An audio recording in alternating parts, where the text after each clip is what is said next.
En una era de brutalidad, surgió un gobernante cuyo nombre se convirtió en leyenda: Vlad el Empalador. Vale, vamos a adentrarnos en esto. Lo que tenemos hoy sobre la mesa no es un cuento de terror barato, ni una de esas leyendas de monstruos nocturnos con colmillos, no, nada de eso. Hoy vamos a abrir un expediente pericial exhaustivo. Vamos a hacer un análisis forense e histórico absolutamente riguroso de uno de los casos abiertos más fascinantes y francamente más oscuros del siglo XV. Vamos a archivar por completo, literalmente a meter en un cajón y olvidar, todos esos mitos de vampiros de la cultura popular, y nos vamos a sumergir en la verdad histórica sin filtros. En este análisis vamos a asumir el papel de investigadores de crímenes reales para examinar minuciosamente la vida, los métodos y sobre todo la psicología de Vlad III, príncipe de Valaquia. A través de la evidencia documental de la época vamos a diseccionar una crónica que habla de brutalidad sistémica, tácticas de guerra psicológica y supervivencia extrema en una de las fronteras más letales de la historia. Es un expediente que nos exige dejar atrás cualquier prejuicio moderno para poder enfrentarnos a los hechos objetivos, puros y duros. Ya ver, para establecer la verdadera magnitud de esta investigación forense tenemos que empezar con una cifra absolutamente escalofriante, un número que aparece en las estimaciones más altas de los documentos germánicos de la época: 100.000. 100.000 posibles víctimas. Este es el límite superior estimado del recuento de cadáveres que se atribuye a las políticas internas y a las campañas militares de Vlad III.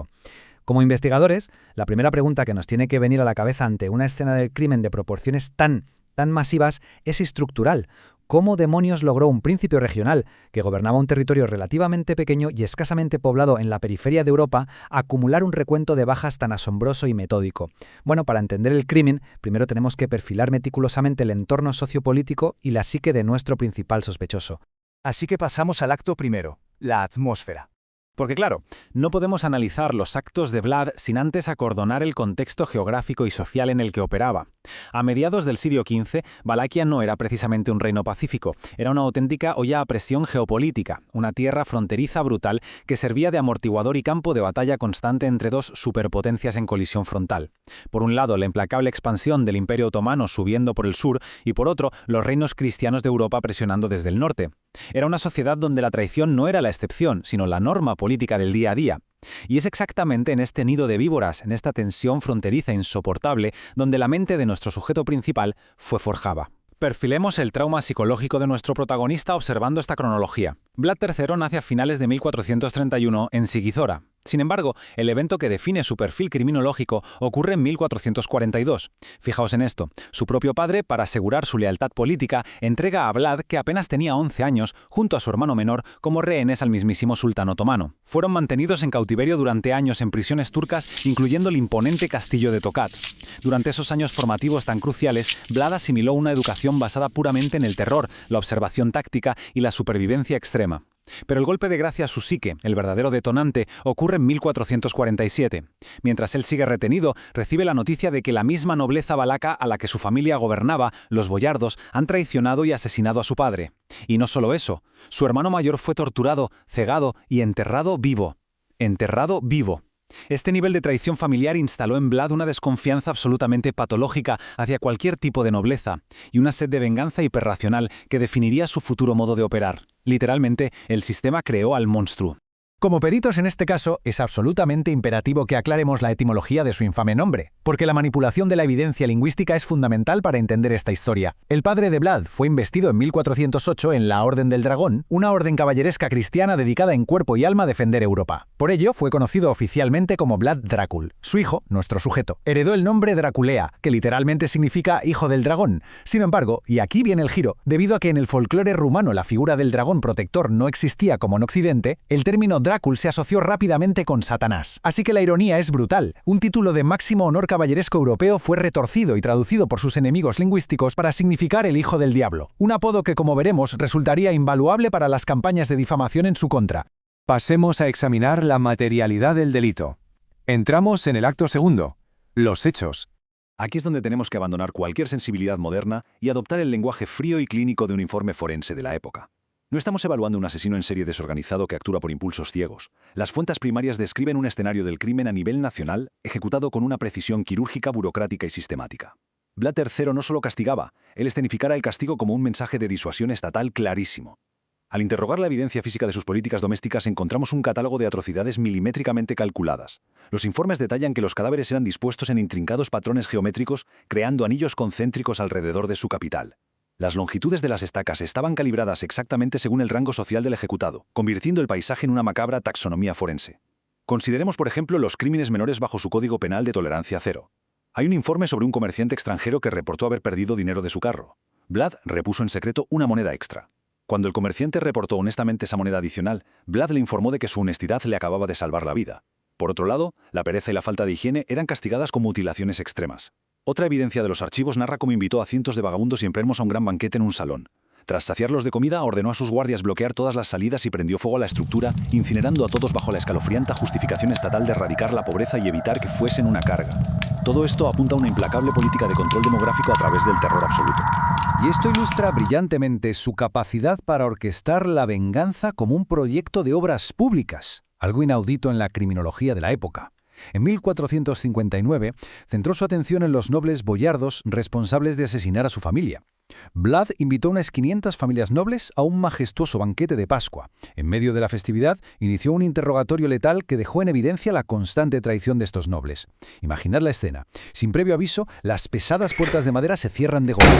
Vlad ordenó empalar inmediatamente a los boyardos más viejos en estacas ahí mismo. Luego, a los sobrevivientes, aristócratas que nunca en su vida habían realizado trabajo físico, los obligó a marchar unos 80 kilómetros a través de montañas escarpadas. Allí, bajo estricta vigilancia armada, fueron forzados a trabajar reconstruyendo el castillo de Poenari. Los relatos documentales testifican que trabajaron sin descanso durante meses hasta que sus finos ropajes literalmente se deshicieron y muchos murieron por agotamiento severo, cayendo por los acantilados. Fue un castigo quirúrgicamente diseñado. Eliminó a la oposición política interna mientras obtenía una fortaleza estratégica mediante mano de obra esclava altamente cualificada en sufrimiento. Pero ojo, porque la evidencia más masiva de su guerra psicológica se encuentra en los archivos militares del verano de 1462. Mehmed II dirigió una fuerza de invasión abrumadora de más de 120.000 soldados otomanos hacia Valaquia. Conociendo su total inferioridad táctica, Vlad empleó una política de tierra quemada, envenenando pozos y ejecutando audaces asaltos nocturnos. Sin embargo, el verdadero impacto táctico esperaba al ejército turco cerca de la capital, Targoviste. El sultán y sus tropas marcharon a través de lo que pasó a la historia forense como el Bosque de los Empalados, una escena del crimen inabarcable que consistía en 20.000 soldados y prisioneros turcos pudriéndose en estacas bajo el sol abrasador. 20.000. Los testimonios relatan que el hedor y la visión de la descomposición masiva eran tan abrumadores, tan insoportables para la mente humana, que el todopoderoso sultán Mehmed II ordenó la retirada inmediata de sus tropas, negándose rotundamente a combatir contra una mente capaz de materializar semejante horror arquitectónico. Llegamos ahora a la fase documental de nuestro informe. Acto tercero, la investigación y las pruebas. Cualquier investigador experimentado sabe perfectamente que la escena del crimen física es solo una parte de la historia. La otra gran parte son los testimonios. Y en este caso frío, los documentos históricos no solo son conflictivos, sino que operan directamente como herramientas de propaganda política. Tenemos que filtrar el ruido. Al desglosar las tres categorías principales de evidencia documental, encontramos primero los panfletos alemanes. Estos fueron redactados predominantemente por mercaderes sajones de Transilvania. Su motivación era estrictamente económica y vengativa. Vlad había recortado drásticamente sus privilegios comerciales y ejecutado docenas de ellos por ignorar sus edictos aduaneros. En venganza, estos mercaderes utilizaron el nuevo invento de la imprenta de Gutenberg para producir masivamente los primeros panfletos sensacionalistas de la historia, describiendo a Vlad como un psicópata demoníaco. En claro contraste, tenemos los manuscritos rusos o eslavos, como el Escasanie, escritos bajo el prisma de la corte moscovita. Estos textos detallan la misma violencia, sí, pero la justifican. Su motivación era la profunda admiración por el gobierno centralizado y autocrático. Presentaban la crueldad de Vlad como una herramienta severa, pero totalmente necesaria para mantener el orden. Finalmente, la tradición oral de los campesinos rumanos, aunque admite abiertamente su sadismo, lo embarca casi sistemáticamente como un héroe local implacable, un protector feroz que defendió al hombre común de los constantes abusos de los ricos y de las invasiones extranjeras. Y la manipulación de la evidencia alcanza su punto máximo en la historia forense, con el arresto del propio sospechoso. Tras la retirada otomana, Vlad huyó buscando ayuda militar desesperada de su aliado, el rey de Hungría, Matías Corvino. Sin embargo, Corvino había recibido una inmensa suma del Vaticano destinada específicamente a financiar una cruzada cristiana. Pero claro, Corvino, sin ninguna intención de gastar ese dinero en una guerra peligrosa, optó por malversar los fondos. Para justificar su inacción ante el Papa y no devolver el dinero, necesitaba un chivo expiatorio magistral. Así que los agentes de Corvino apresaron a Vlad y presentaron 3 cartas aparentemente escritas por él, ofreciendo entregar Valaquia a los otomanos. Peritos caligráficos e historiadores modernos han concluido sin lugar a dudas que estas cartas eran burdas falsificaciones húngaras, plagadas de latín deficiente y un tono sumiso completamente incompatible con el altivo perfil psicológico de Vlad. Respaldado por el dossier de propaganda impresa sajona que mencionamos antes, Corvino convenció al mundo de que Vlad era un monstruo traidor. Este montaje judicial, una auténtica alteración de pruebas a nivel de Estado, permitió a Hungría quedarse con el dinero del Papa y resultó en el encarcelamiento de Vlad durante 12 oscuros años. Es el momento del contrainterrogatorio forense. Adentrémonos en el acto cuarto, las contradicciones. Cuando alineamos las declaraciones de los testigos en los archivos, la narrativa oficial comienza a resquebrajarse por todos lados. Vamos a exponer 3 discrepancias fundamentales en los documentos que la mayoría de la gente pasa por alto. Ahora, lo que resulta realmente interesante de esta diapositiva es el célebre incidente de los 2 monjes. 2 monjes visitaron el palacio de Vlad y, al ser consultados directamente por él sobre los cadáveres empalados en el patio, el primero justificó las matanzas por pura cobardía para salvar el pellejo, mientras que el segundo condenó abiertamente la brutalidad y lo llamó tirano en su cara. Aquí es donde los informes divergen dramáticamente. Los panfletos alemanes, decididos a pintar a un tirano caótico y malvado, aseguran que Vlad recompensó al monje cobarde y mandó empalar al honesto. Sin embargo, los expedientes rusos afirman exactamente lo contrario. Documentan que Vlad ordenó la ejecución del adulador por asco a su cobardía, mientras que colmó de recompensas al monje que tuvo la integridad de decirle la verdad. Fijaos bien, esta no es una simple rata histórica. Es la huella digital forense de la agenda política del autor, intentando manipular el carácter moral del acusado frente a la opinión pública. La segunda contradicción principal emerge en el perturbador caso del asalto con clavos. El hecho indiscutido es que una delegación extranjera se negó a quitarse su sombrero en la corte de Vlad argumentando sus costumbres nacionales. Vlad, interpretándolo como un insulto imperdonable a su soberanía, ordenó asegurar los sombreros incrustando 3 largos clavos de hierro directamente en sus cráneos. La atrocidad física no está en disputa, el crimen ocurrió. Lo contradictorio aquí es la identidad de las víctimas. Los textos europeos occidentales declaran con horror que los torturados eran diplomáticos de la prestigiosa República de Florencia. Los manuscritos de Europa del Este, en cambio, insisten fervientemente en que los ejecutados eran enviados otomanos que se negaban a quitarse sus turbantes.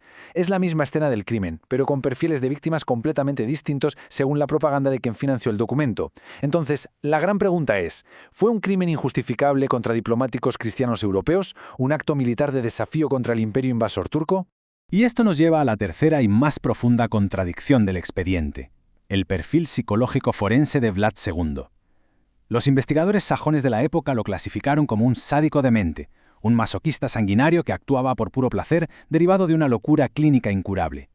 Sin embargo, los informes eslavos y rumanos pintan un perfil diametralmente opuesto, utilizando un término técnico ruso muy específico, zlomudri, que se traduce literalmente como malvado sabio o poseedor de una sabiduría perversa. Bajo esta lente criminológica, Vlad no era un lunático caótico en absoluto, sino un autócrata hiperracional. Su violencia extrema era un instrumento de Estado sistémico y minuciosamente calculado, diseñado exclusivamente para imponer un orden cívico absoluto y centralizar su poder militar en tiempos de guerra.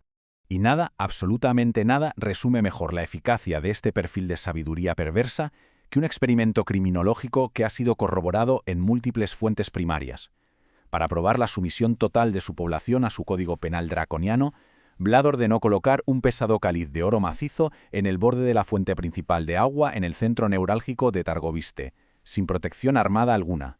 El expediente de este caso es contundente al respecto. Durante la totalidad de su reinado, en una época plagada de pobreza extrema, la copa de oro permaneció intacta. Nadie se atrevió siquiera a moverla un centímetro.